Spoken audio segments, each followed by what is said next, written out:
Hello, Pierce College students. So the question is how to find discussions and how to reply a post in discussions. So to do so, I have to click on one of the courses that I have on my dashboard. In this case, I click on LAPC ESL Tutors. So I click on it and I see this list. In this list, I have to find discussions. In this case, it is the second one. I tab on it and then I see the list of discussions for this specific course.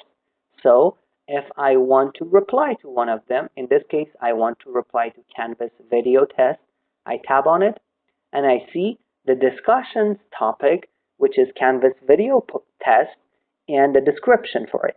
So if I want to reply to the description, I have to tab on reply, which I see it in blue. So I tab on it and then here I can write my reply.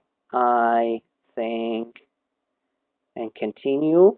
After you finish your reply, you can add a photo or a file to it. To do so, you have to tab on the paperclip icon at the top right side of the screen. So, and then you can use camera, gallery of your phone or device to add the file or photo. Let's use gallery. I click on gallery and then what I see is the gallery of my phone.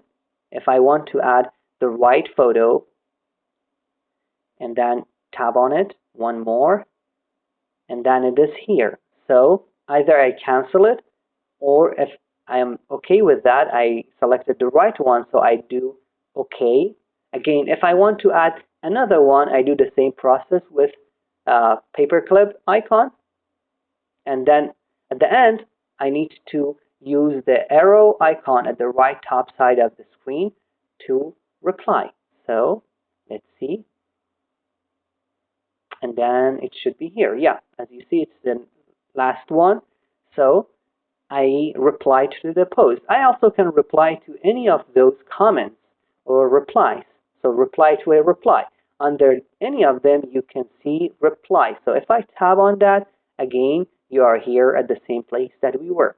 So I go back using the arrow and go back again. Now I'm in my class and dashboard. So yeah, discussion posts can be used as assignments or just a place to share ideas or ask questions. Thank you.